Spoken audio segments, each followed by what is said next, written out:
Қайырлы күн, құрметті әріптестер. Қазақстан Республикасы үкіметінің қаулысымен 10 тамыз Абай күні болып бекітілді. Бүгін мереке, бүгін Абай күні. Құрметті әріптестер, баршаңызды бүгінгі Абай мерекесімен құттықтаймын.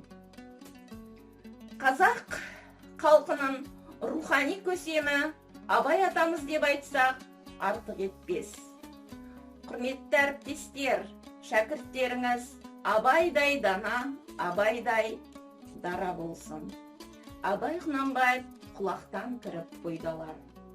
Құлақтан кіріп бойдалар.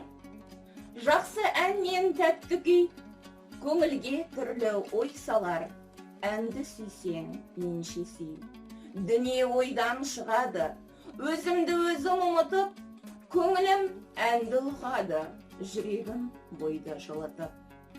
Аңсаған шөлде су тапса, бас бұрмай ма бастауға, біреу түртсе, я қақса, бой тоқтамас жасқауға.